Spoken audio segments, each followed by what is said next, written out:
So, how's it going with you? It's Monday, 29th December, the last Monday of the year. Yeah, last Monday Mm. of the year, basically. Today was my exam, so I just gave my first exam. Oh, That's what has happened today. how did it And go? it went well.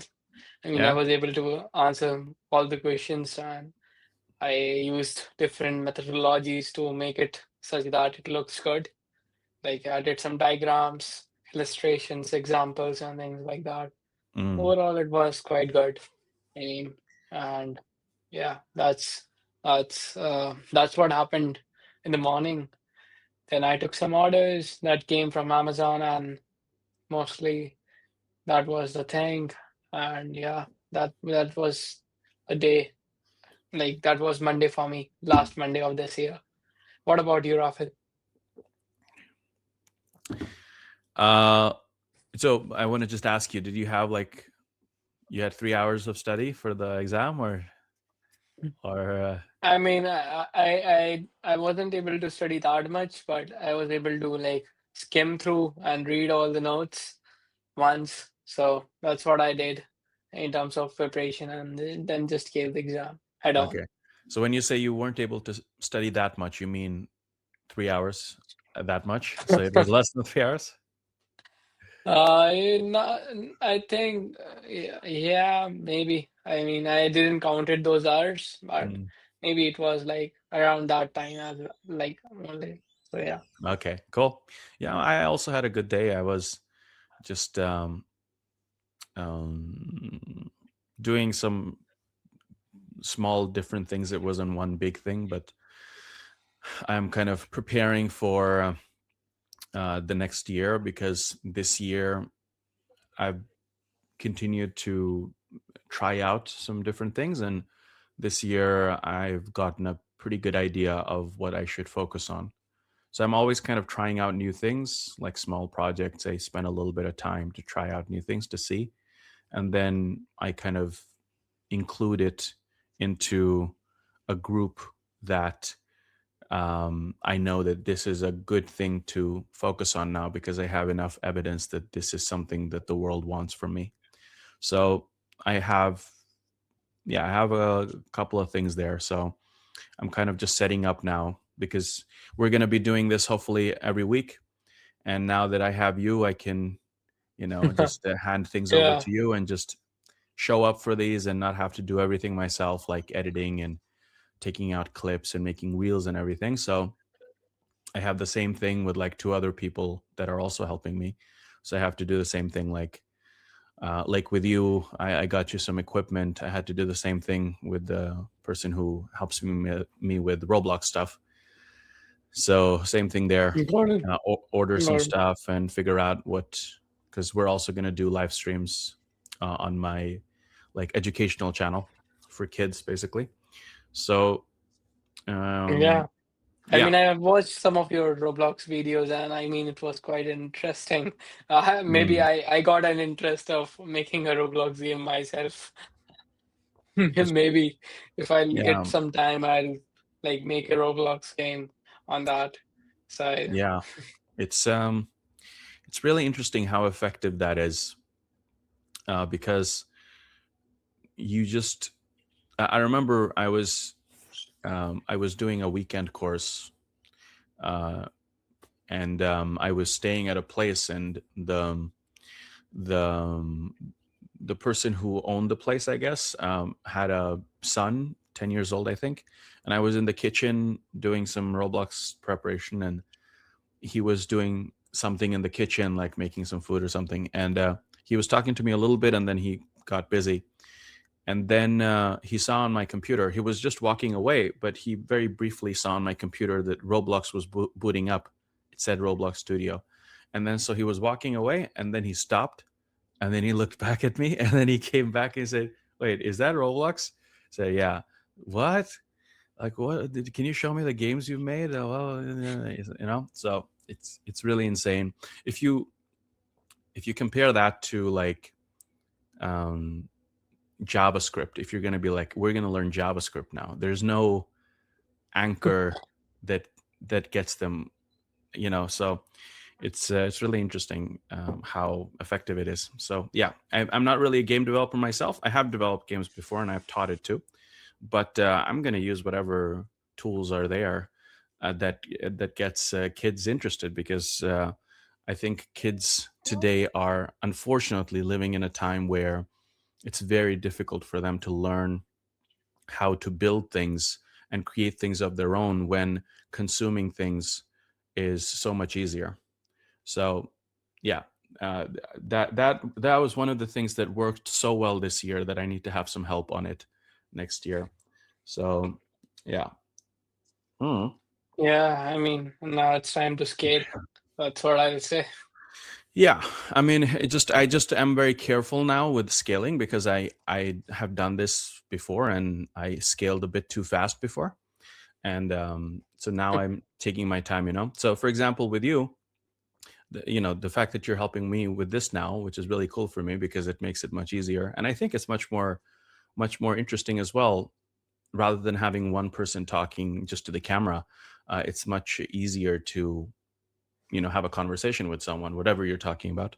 So I'd seen that done before on other podcasts, and I thought, I also want to do that, but I felt like I have friends, but I don't know if someone would be willing to do that kind of thing, because it's a lot of work.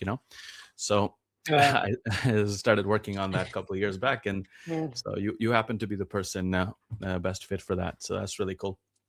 So I think Mm-hmm. I only see one person here, but I think the live view numbers here are not accurate. So let's actually just start this thing, because we're like 8 minutes in already. So I'll do a little quick Okay. intro and then we can jump into it. Sure. So welcome everyone to the first podcast episode. Rafid Hoda Podcast is what I'm calling this. I have with me here Div Saxena, my very good friend and also a student. And, we've developed a relationship over the last couple of years, and I'm very happy that he can join me on this thing. So, just to give a little context, if you've been following me, then you know that I've been putting out a lot of content over the last 4 years, I would say. And that has been posts on X and LinkedIn, also videos and online courses, and a lot of these kind of things. And I've kind of just done it very randomly. I've tried a bunch of different kinds of things. And what I've learned is that for some reason, people like watching me live or hearing me live, or just clips of it, talking about all sorts of things. And I think a lot of the audience is maybe Div's age, Yeah. maybe 10, 15 years younger than me. And so I always think that, am I really the type of person that I should go out and make content? But I now have enough evidence that people at least like a little bit. Some people like it a lot, and so I thought, you know what, you got to get over this stuff because it is actually helping people. And I made a decision a long time ago. When I was in a different place in my life, that there were a lot of people that helped me that I had never seen, or I didn't know them personally, but I would just watch YouTube videos or movies with them, or read stuff that other people had written, and it had a profound effect on me, and it helped me get through that stage in a much faster and better way than what would have happened if I had was completely alone. And so if I can be that for even one person, I think this is all worth it. And I think it's just very fun to do these. So whether one person is listening or 1,000, I think it's worth it. And I just learn things along the way as well. So the agenda for these is really just that we have kind of one idea or concept that we start off with, and then we just see where this takes us. Um, so there's going to be a live that we are going to be doing these live, because I think that's the best way to do it for me. And then Div is going to take the live video and cut it down into a shorter video that hopefully is more coherent and easier to watch. And then we will also extract out smaller clips that will go on Instagram and Spotify and other places. Those that are just based on like one question that is being addressed in the video, that's like 1 to 2, 3 minutes long each. So Does that sound like a good idea, Dev? Yeah, of course, we'll try to A/B test a lot of different things along the way, and we'd love to like get feedbacks from the audience whether what exactly format they like, and we can definitely consider that as we go Awesome. on. Yeah. So if you have any questions or anything like that as we go, feel free to just post them. This is going out on YouTube, X, Instagram, LinkedIn, and Facebook. And I see that my dad actually just said hello on YouTube. So that's nice that he's also watching. Yeah. And so we'll have the comments on, and all the comments from the different places should come in here. So we can take them as we go. So, since this is the first podcast episode, and we hope to do one of these a week, I thought that we could go back in time and do a little bit of background on me. And so, what do you think is the best place to start here, Dev? How far back should we go? I think let's go back, to the place where you were born. So if you could tell the audience about like where were you born and uh, like how did you end up in this world and how did everything started? If you can just give us a background about it, that will be great. Yes. So, very quick background on me. As you can see, I look uh, Indian. And so I was born in India in 1991 to two Indian parents. And my parents are from a state called Bihar. That's where like my family is from. But I was actually born in a city called Surat, which is like, I want to say like 5 hour drive from Mumbai on the west side. And so I'm the first of five kids, and my parents were quite young when they had me. And my father was working as a petroleum engineer for the big oil company in India called ONGC. And that's why he was in Surat, because that is where they had, a bunch of people doing that kind of work. So I was born in 91. Then my younger brother was born in 1994. And then my two sisters came after that in 2000 and 2003. And then my youngest brother came in 2011. So there is 20 years between me and my youngest brother. Um, and yeah, so I don't really remember that much of India because at 5 years old, our family moved to Norway because that is where my father decided to do his master's. He had done his bachelor's are already at a place called ISM Dhanbad, which is now IIT Dhanbad. So he was actually one of the few people that didn't get into IIT, but later on his university was turned into an IIT. So that's kind of Yeah, funny that IIT, if you don't know, is like the top engineering colleges in India. That's very hard to get into. yeah. Yeah. So he decided to move us to Norway, and he did a master's first, then PhD, and then he got a job. So we decided to stay there. So that is where I grew up in the 90s and 2000s in Norway, actually, in a city called Trondheim in Norway. Yeah. Where did you did your schooling? Did you like was like you studied in school in India as well, or was it like Yeah, I you went studied? to I barely went to school in India before we had to move because I was 5 years old. We moved in 96. But I remember I started at a British international school in Norway for 2 years, I think. Yeah. Okay. Okay. Mm, How was your schooling life? If you could tell us about that. yeah. Mm, it's interesting because I have a little story from this time. Because in Norway, you um, you have the regular Norwegian school that everyone goes to, public school. But because we were not sure that we would stay in Norway, we were planning on coming back to India. I was sent to this British international school, and usually the standard at these international schools is higher than the regular public school, right? So um, you're learning things faster than the other schools normally. So that was kind of the case in my case. And then we decided to stay in Norway, so I had to be moved to a school that was set up for immigrant kids to learn Norwegian. And so I was sent there, and it was very different because it wasn't as focused on school as it was before. And so at this new school, the first day I went there, I was pretty excited. I think I was 8 years old at the time in 1999. And I was very excited because we were going to get our new books, and I get to put the covers on the books and things like that. And I got my math book as well, and it wasn't very thick. It was about this thick maybe, and it had like dinosaurs on the cover, and so I got pretty excited. I took it home, and we were told to do like 1 to 2 pages as homework for the first day, and I did that pretty fast, and it was pretty easy because I'd already done it before at the school, right? The private school before, international school, and so I just kind of continued on the pages, and I just continued solving the problems. And then like half an hour went by, and I'd done like several pages. And then I'd done in about 2-3 hours, I just finished the last page, and the whole book was done.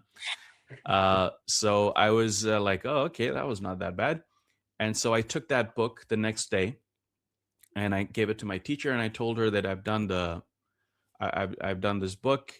And I was thinking, okay, she's going to be really proud of me and really impressed that I did this, and she's going to give me the next book in the series. And she took the book, and she looked through it, and she looked through, and she was looking at me while she was doing that. And she looked through the whole thing and saw that I did the whole thing. And her face just kind of dropped, and I thought, oh, okay. I didn't really understand. And then she said, "What have you done?" And I wasn't speaking much Norwegian back then, so I was confused. It's like, "Did you do the whole thing?" Say, "Yeah." You know that this was for the whole semester, right?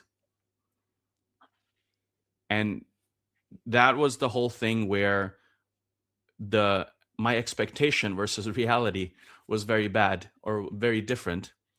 And she basically said that this is for the whole semester. You weren't supposed to do this in just one day. So go home and erase away all the work you've done, except for the first few pages that I told you to do. And that was, yeah, it was 1999. So I was 8. And that is where I think that was the first time that I felt like this isn't how it should be. Because why am I asked to stop working if I can still keep going? And I probably think that that is what kind of inspired this whole thing with education in me, that I want to work in education. That was probably the first seed, because it just felt wrong to me that it would be like that. But I learned that, So I you guess did erase the whole textbook I while had to, you. yeah. Yeah. And I had to do the same. I had to do it for the rest of the semester, even though I did it on the first day. I had to just redo it without getting anything extra. So that's kind of, um, I That's would kind of say, weird. I mean, yeah. if it would be the case in India, then Mm, teacher would be like giving you some pad on the back and say that good job, because in India it really is something that people respect about. If they have given you little task and you end up doing the whole task, it's considered as brilliant kid, and maybe yeah. you can get new textbooks to start solving questions of. Mm. I think so. Yeah, I think that is a difference between India and Norway. I think it would be maybe a better way to handle that. But in Norway, at least, I think maybe it's different now. But back then, I mean, it would be more responsibility for the teacher, right? She couldn't take that to anyone else. She would have to do more work. And she was like, a Norwegian woman in her 50s or 60s, I think. So unfortunately, that was the case. But yeah, that was my first experience with Norwegian school, I guess, which Yeah, and wasn't very also good. like your mother tongue was Hindi, right? Yeah, So like how was the phase in which you tried learning a new language that is Norwegian? And if you yeah. could tell Uh, us about some phrases to audience too, so that they can mm, also know about Norwegian language or something like that. That will yeah. be great. Okay, so how is the Norwegian language? Um, Norwegian language is actually one of the easier languages to learn, in my opinion. There is one thing that makes it harder, but as a written language, it's actually fairly easy. If you go for certain other languages, um, other European languages, even it's much harder. So as a written language, I think it's not that bad. Um, I'll say some phrases. So, for example, uh, my name is Rafid would be Jeg heter Rafid. Jeg Jeg is me, heter, okay, and heter called Rafid. Yeah. Dev. Jeg Mhm. heter Dev. Yes, That's there what you it go. is. There you go. Okay. So it's pretty easy. If you know English, it's even easier. The words are not too difficult to write. Larger words are compositions of smaller words, meaning if you want to say human rights organization, for example, in English, it's three separate words separated with a space in between. In Norwegian, you say menneskerettighetsorganisasjon. So you just put it, the three words together and form a larger word with no spaces. So if you don't know how to say something, you can just combine smaller words together. So that is what makes Norwegian rather, one of the easier languages. Where the difficulty comes in, where Norwegian is spoken very differently in different parts of Norway. So, for example, I earlier said, Jeg heter Rafid. My name is Rafid.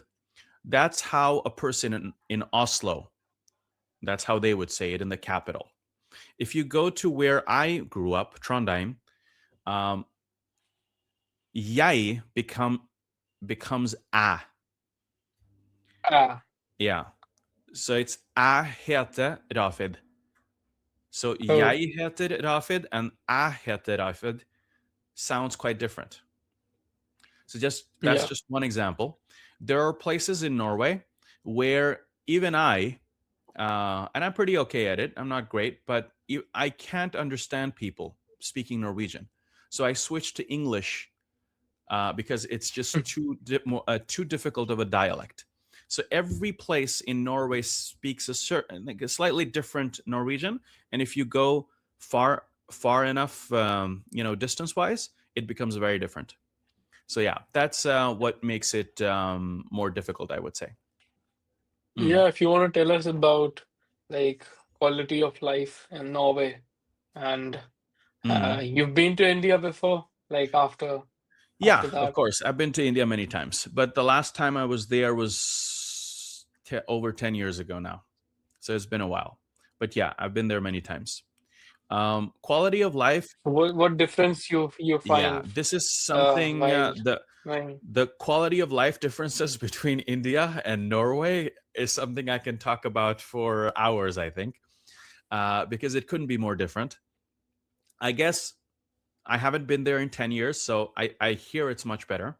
But I mean, electricity is on and available all the time. There is no electricity is out for a couple of hours. So, that's the thing in India. Electricity just goes and you're out, and that's how it is. And it happens several times a week. At least that's how I remember it last time I was there. So that just doesn't happen. It's very rare occasion, maybe once in 10 years that happens. Um, Internet is very fast everywhere. Cell phone reception very good, even on the mountains. You have 5G, so you're going on a hike, top of a mountain, you got 5G. you don't have to bring Starlink, It's it's already there. already It's very very good coverage. 5G. Oh wow. Um, just everywhere, it's incredibly clean. It's very clean. There are people that manage this so that they make sure that people go out and clean the public places. Um, Toilets are very clean and nice to use. India might be a different story. Again, might be different now, but as I remember last time, um, yeah, not my favorite thing to do. But again, it depends very much where you are. How is the food Food of is Norway? one of the I've things never that seen. is not my favorite. So like Norwegian food is not my favorite, and there's not that much. Uh, Can you like tell us like if I say about India, one of the favorite dishes yeah, is butter chicken. That's yeah, quite popular from my hmm Western friends. But like, what about Norway? Like, yeah. do we have a separate butter chicken in Uh, Norway, or like no, not how is it? exactly. The food in India is very like spices and flavor and like a lot of like oil and stuff. Yeah, It's kind of a little bit the opposite here.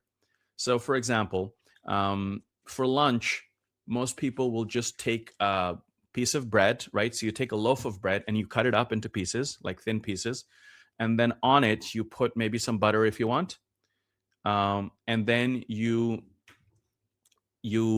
put some cheese, and you put some cucumber, paprika, you know, and then you eat that. And then maybe you have a little bit of fish on the side, like tuna or something like that.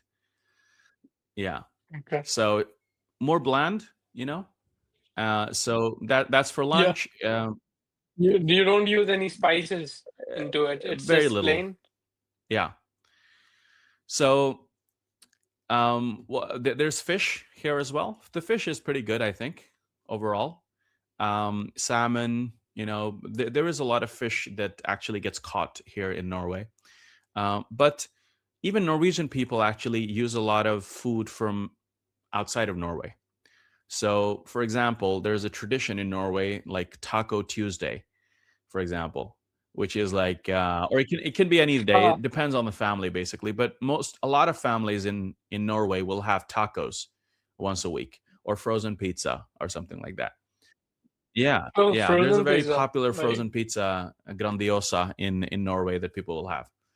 There's a couple more brands too. Yeah. So wow. the taco, that's not Norwegian at all. So that comes from Mexico. So it's people in Norway enjoy. There's a lot of kebab as well, actually, from Turkey. People enjoy that, and so there's a lot of cuisines outside of Norway that people like to eat. So like the frozen pizza is just they eat it cold. Yeah, so frozen pizza is like if you That, get the frozen pizza from the grocery store and you put it in the oven for 15 minutes, and then you cut it up and you eat it with like some Pepsi Max or something like that. okay. That's like a very like nice Okay. meal to have with the family while you watch a TV show together or something like that. Yeah.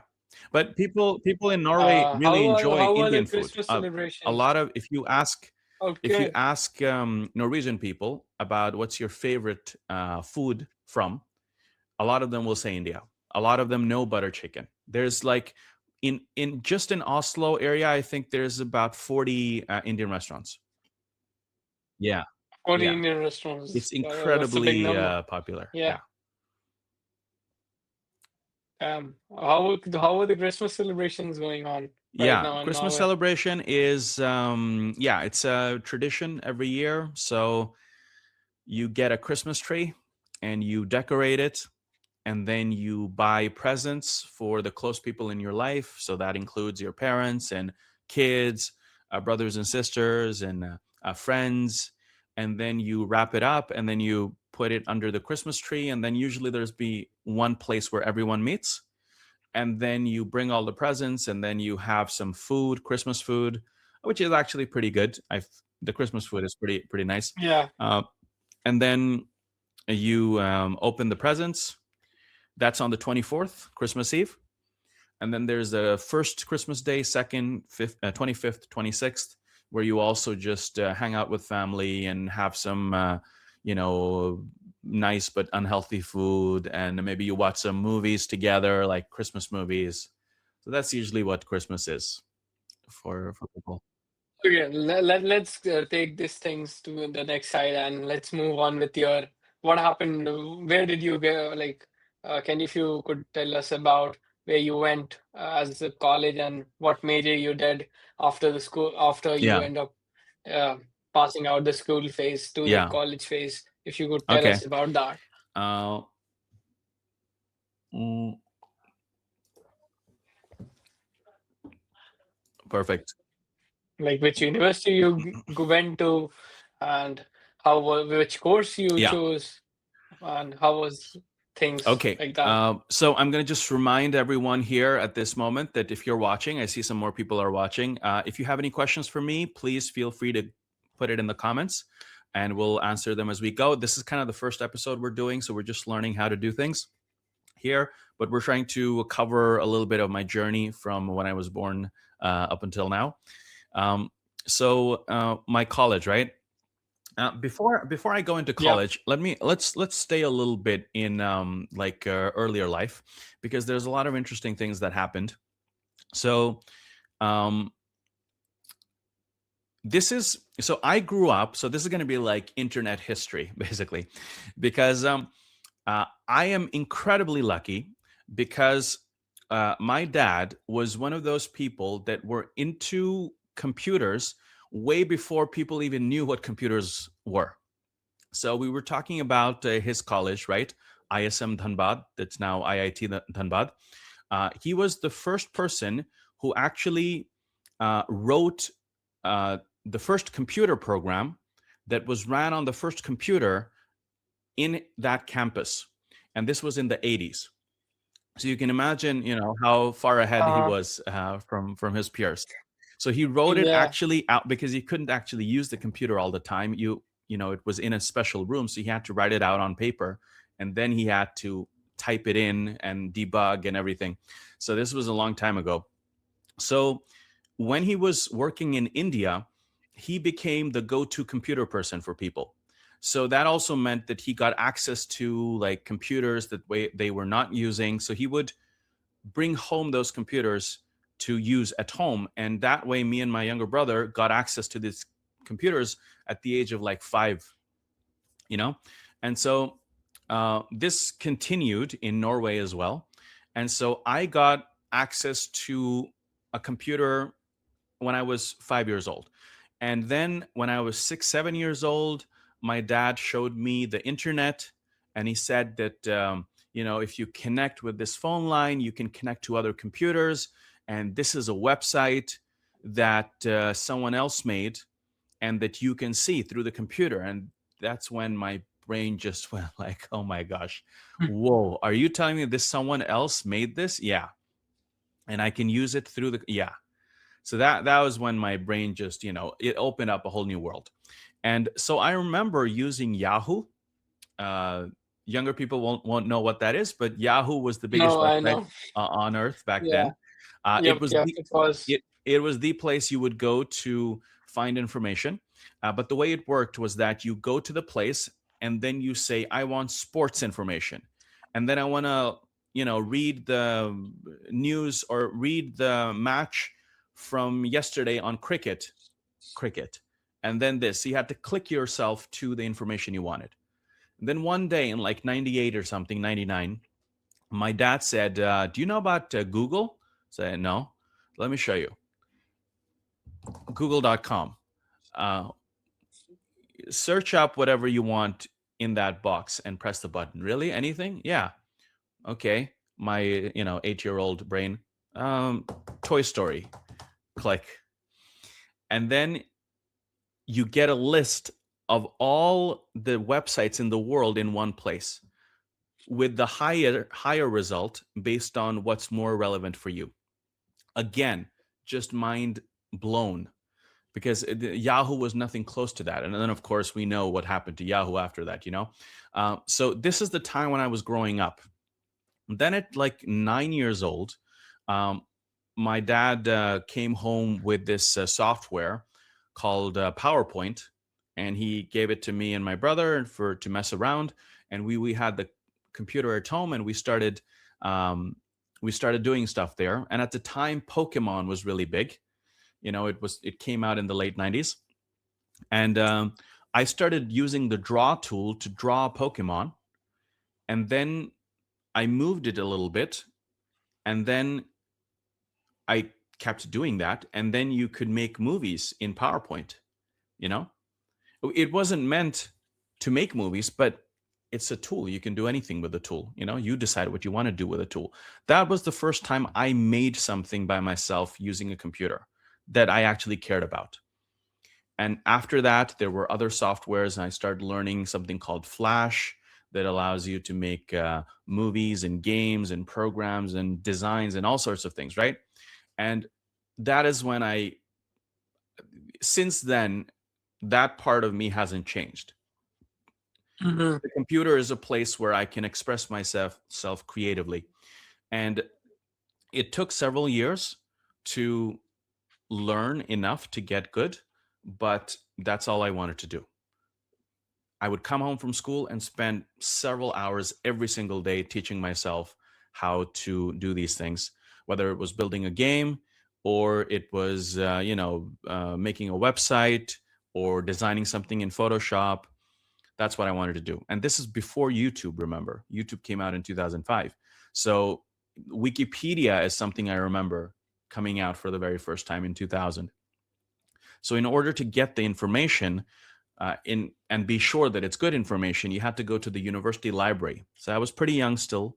So my dad got me like a university card that I could also use the university library. So I would go there and I would go into the books, the technical book section, and I would get books on how to build games in Flash, for example, like that, and then start learning like that. And the little bits and pieces you could get from the internet also helped out there.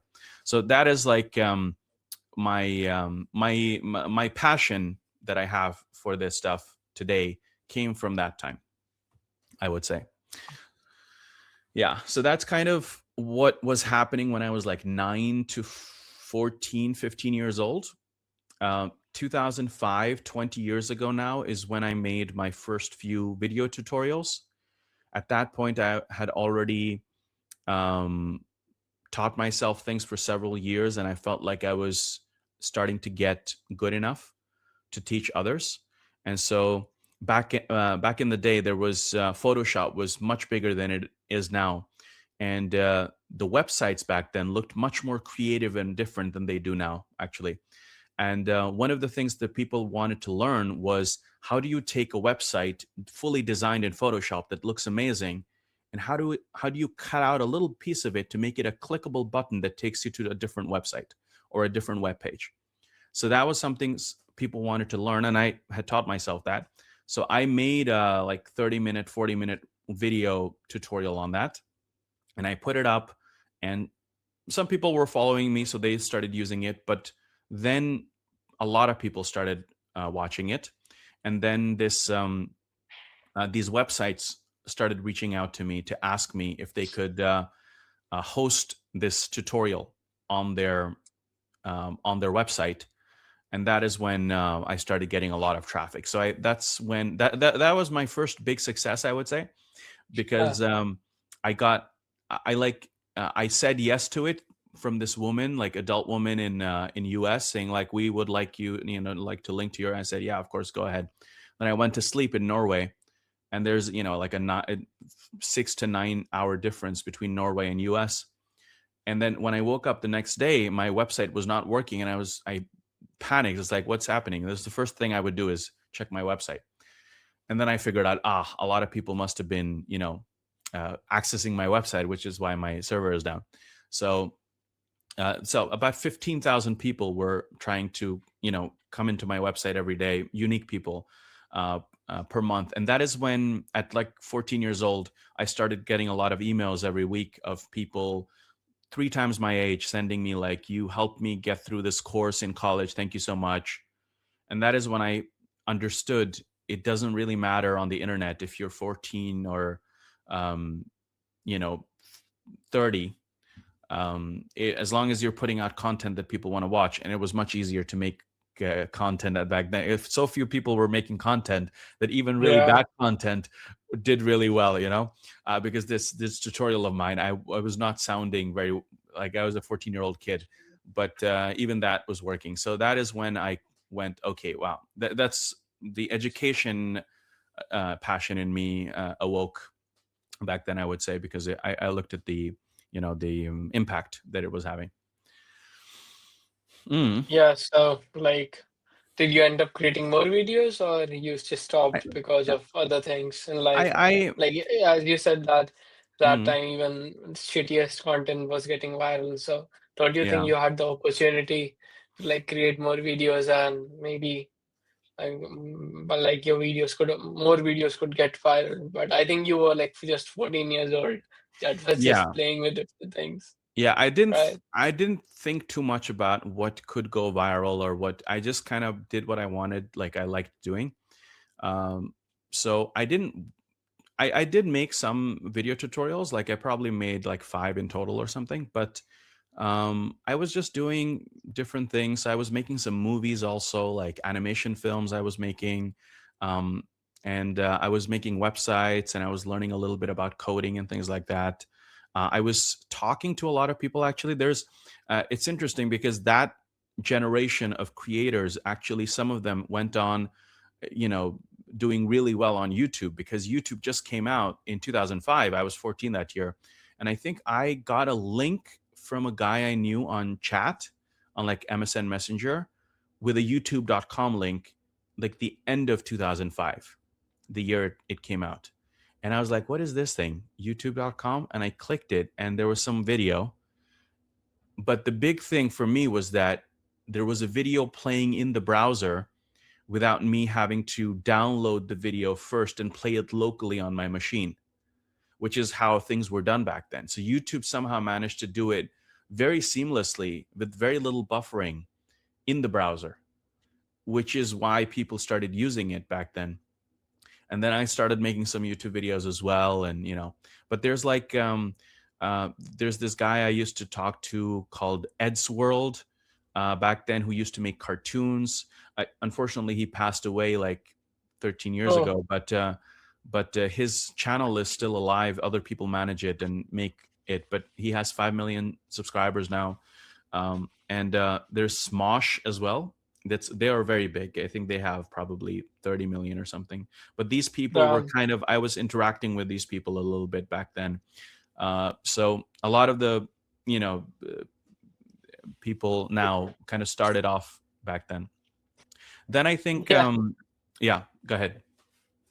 No, I mean, I just go ahead. I was like, Yeah, I was really interested because you were talking to these people that stayed in this YouTube thing, yeah. YouTube race, and they end up getting a lot of followers. Of course, we shouldn't chase followers, but of course, if you are interacting with a lot of people, I think you get a lot of different perspectives of the Mm, world. So it's yeah, quite good. So as a absolutely. 14-year-old, it was like, how was it like? Like you used to respond to emails, like how was Yeah, a day in your life back yeah. then? Day in the life of in 2005. 40, Yeah. yeah. Okay, that's a good question. How was it in 2005? In 2005, the internet was much slower. Uh, when you wanted to load a really high quality image, it took some time to load. So it could take up to several minutes depending on your connection. Computers were not as good as they are today. Obviously, they would crash several times a day. Blue screen of death is something that we all know from that time. Um, but there was no Facebook. There was no one thing that has taken over everything, and that's what everyone has to use. No, there were 1,000 smaller things. So, like, if you're a designer, you have your own little place in the world that one person from a certain country set up, and those types of people go there. And there's like 100 of those different places. And so communities were much smaller and much more close knit. Um, it was still not fully accepted to put your real name out there. You were still going by an alias. Parents were still very scared about the whole thing of don't put your real name out there because it can land you in trouble. Facebook changed that later, but yeah, the everything was much more do it yourself. So you want to watch a movie? There's no Netflix. Okay, so how do you get that movie? Well, you can buy the movie at Amazon and then have it shipped, but that whole thing will take you 2 weeks if you live in US. Anywhere else, it doesn't work for you. It So, doesn't work for you. Yeah. or I mean, and then you can go the dark side, the pirating, Yeah. which I obviously didn't do ever in my life. So, but if Okay. hypothetically you wanted to pirate something, you would go to a, a website that would let you. So you had to learn about computers in order to even use a computer. You Was know, Wikipedia back then? Was there Wikipedia back then? Or Wikipedia came out in 2000, and I remember that time. I was 9 years old, and it was a big deal because it was like the encyclopedia that a lot of people bought and had in their home libraries was now going online, and a lot of people were very against it because they were like, it's not going to be accurate and it's not going to be good, it's bad for society and everything. A lot of stuff that we hear with AI was yeah, happening also back yeah. then with Wikipedia. But yeah, it came out So and it you became have a huge seen hit. all the patterns, right? Like Yeah, back then there was Wikipedia that came out, and people were like opposing it. How do yeah, you see that with the AI trend? And if you could tell us about that. yeah. um yeah, let's see. Like similar case would be of when internet came out. Yeah. People might be saying what this thing is because they don't know about it. Mm. It's Um, yeah, we're I think all roads lead to AI because we just end up talking about AI but I think it's all good because that is what people is on people's minds. um okay, so let's go back to try to understand the current thing we're going through. So just imagine being a person born in the 60s. My dad was born in the 60s, 1962. When he grew up and he was going to university in the 80s, the only way you could get knowledge was in books or in lectures. That's it. That makes going to university much more valuable than it is today. So you have to go to the library and you have to go to a certain section and get that certain book, and you can't get it if someone else has it now. You have to wait for them to return it and then you get it. Just imagine that. That is the way that people got information for thousands of years. Um, Now, along comes the internet, the computer first. But even the computer is just local information. Whatever you have on the computer, that's what you have access to. So people got like CDs and stuff and floppy disks, and then you buy it, and then you have that knowledge on your computer. It's still the same thing, but in digital form. The internet comes along, or not the internet existed. The World Wide Web comes along and uses the internet to allow you to share information with anyone in the world through something called a web browser that you can easily download, and anyone can download that on their machine. That standardizes everything because now the information that you have on your computer can easily be shared with me by you just writing a little bit of code, publishing it, and that's it. And I go to a certain address, and that's it. It's the same as I literally going to your physical address, but in digital form. Me physically going to India and physically that's gonna take me at least a couple of days at this point, yeah. But you sending me a link with your address, 1 second. That's the change that happened instantaneously. And some people back then understood that. Oh my gosh, I think I understood that as a kid when I saw it. Not fully, but I was like, oh my god, this is big. But most people didn't, as they always don't do. But that is the change that we've been living in for the past 30 years. And in that change came companies like Yahoo and Facebook and Google and Amazon and Uber and so many others. It was just based on that. Simple websites, a little bit of databases, a little bit of backend code. That's it.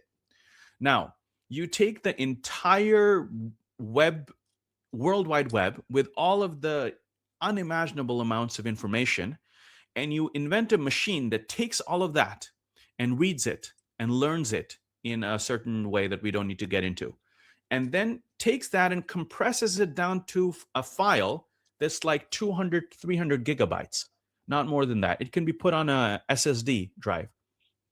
And then it says, well, we've taken everything in the world that was available digitally, and then we've compressed it into this compressed version of it, which is not really the original thing, but it's the patterns of the original thing as a simple mathematical machine has learnt it, but now you can give it inputs and it can recreate anything that it had before. So that's kind of AI in a nutshell. Are you going to get is Shakespeare's exact works in the AI file of 300? No. But it learned it and it compressed it and it can recreate it pretty well. And based on, if you say make Shakespeare sound like Div, for example, it can do that if it knows him. Make Shakespeare sound like I don't know, um, Rick and Morty episode or something like that, or Okay. Simpsons or whatever it is. It can do that Yeah. too.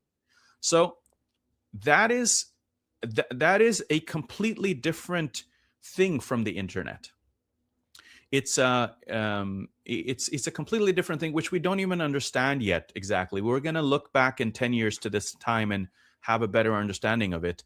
But now, the value that my father had to go to a university like the one he went to, where better books would be available or more books would be available than a lower tier university, that is not an issue anymore. As long as you Yeah. have access to the latest models, the knowledge part is available. So uh, that, Yeah, that I was mean, the it's bit it's of but background, right? yeah, Of but I history mean, of the if the internet, if the World Wide Web was a huge leap for humanity, upon which our entire 30 years have been built on. I mean, which company doesn't have a website? Like, credible company doesn't have a website or ordering system or apps or anything like that? None, right? I mean, smaller ones don't need them, maybe, but it's the same thing now that's going to happen, but 100 times more at least,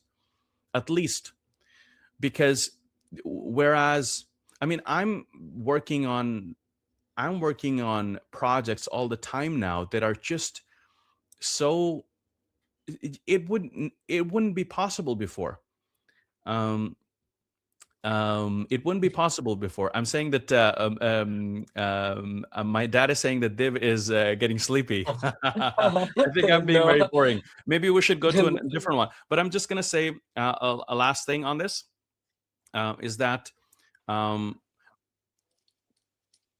I'll show you, I'll share with you the latest projects that I've been working on. I've been working on this translation app that takes translation or text from one language and translates it to another, like an expert would do, like you would pay someone a lot of money to do before, and then it does it now. And this would be impossible to do for me, one person, 3 years ago, and now I'm just using simple AI model to do it. And so the type of application we're going to see, it's going to be completely different. I don't even fully I mean, understand how the world Rafid, is going to change. also, sorry to cut you off, but No we worries. are about to end the podcast because Oh, we'll yeah. keep it just 1 hour. Hmm. So if you want to share some ending notes of like ending learnings, basically, from your childhood or something like that, or like some Uh-huh. ending notes from your side, that will be just great for us and the audience. Okay, let's see. um it looks like my mom has hijacked Yeah. my dad's YouTube. Oh, that makes more sense because she is writing in Hindi. Um, let's see. Any learnings? Um, uh, uh, uh, Or if you want to share some interesting story. yeah, Uh, I'll see what I can think of. Maybe we can just continue this next episode as well. Mm, yeah, there's a lot of these lessons and things like that. Things I wish I could tell my past self, I guess, would be a big one also. Um, mm,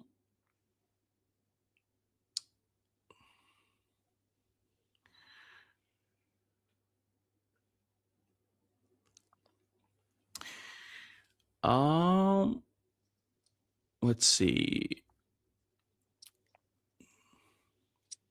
I think I would tell myself one thing I would tell my past self is to be more sure in yourself.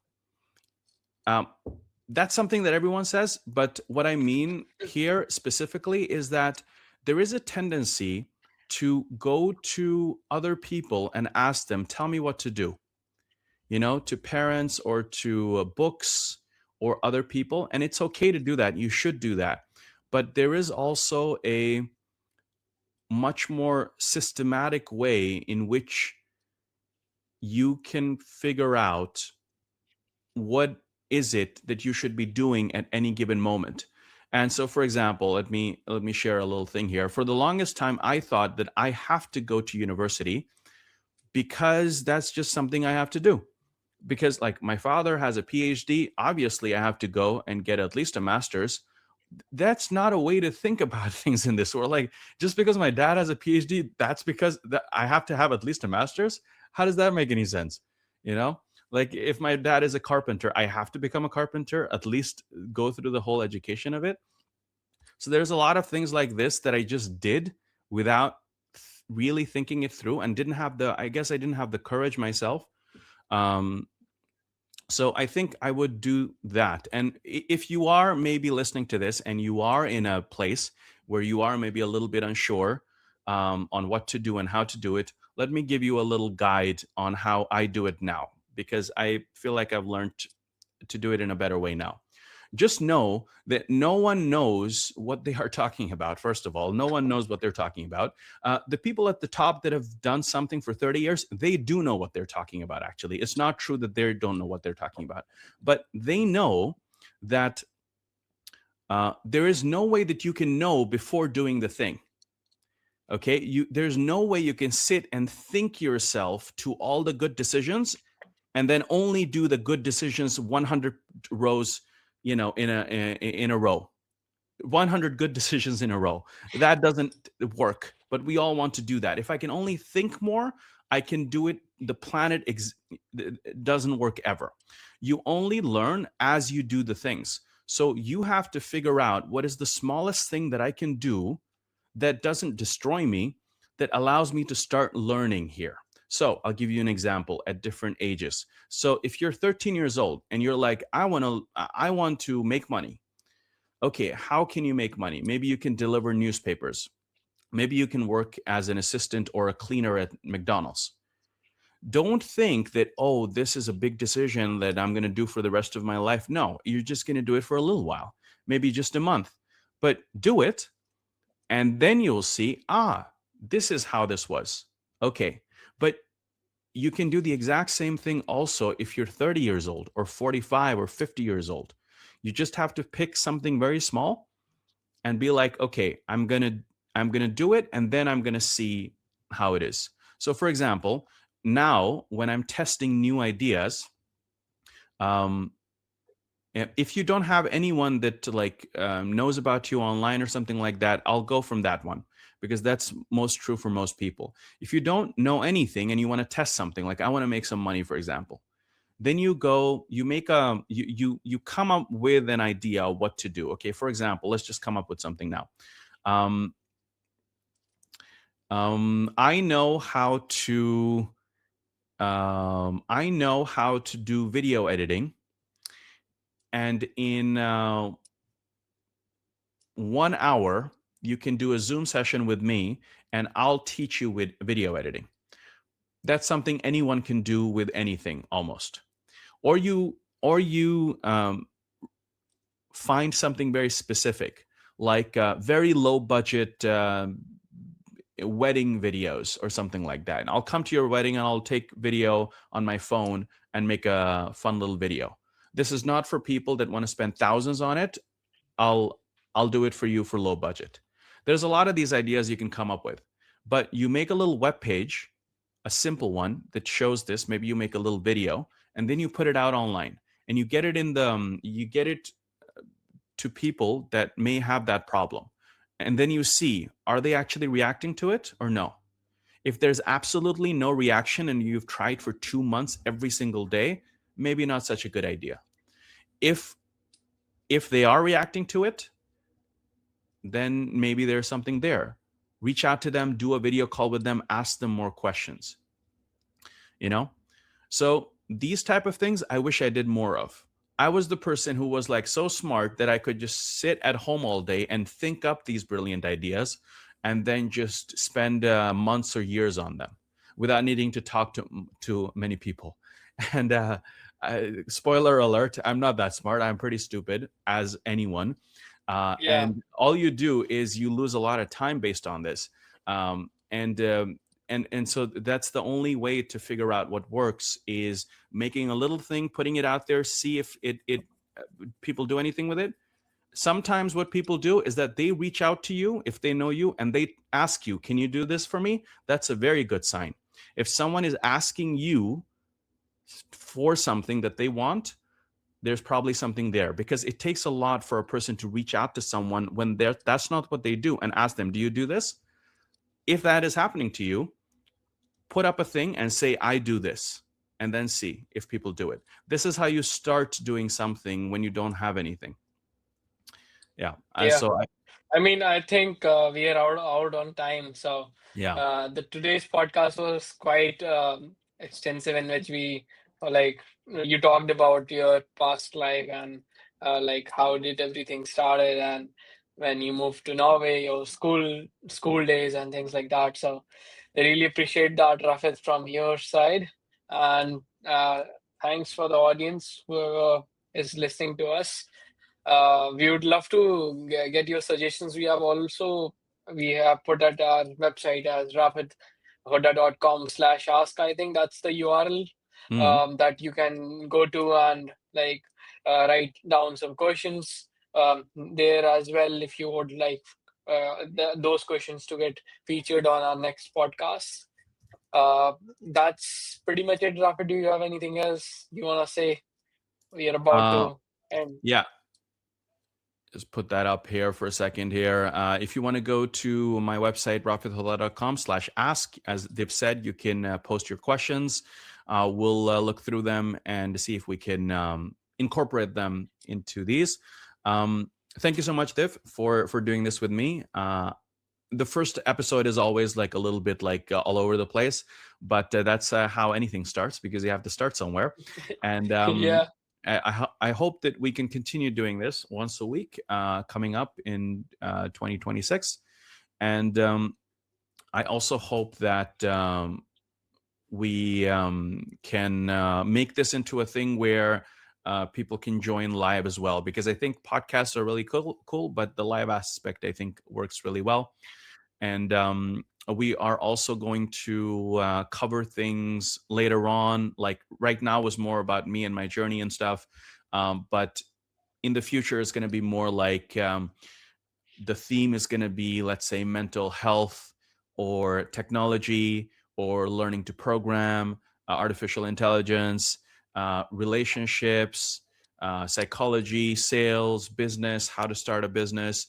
Um, a lot of these type of things, and a lot of different kinds of things. Um, All of different types of things that are not taught in school, basically. yeah, exactly. And If you, we also hope to give you kind of a guide. So like, I like to think in frameworks. So um, I'll speak in a way so that you can be like, okay, this is something I can start applying myself right away, rather than us talking more in an abstract and generalized way. So yeah. hopefully that's going to be good when that time comes.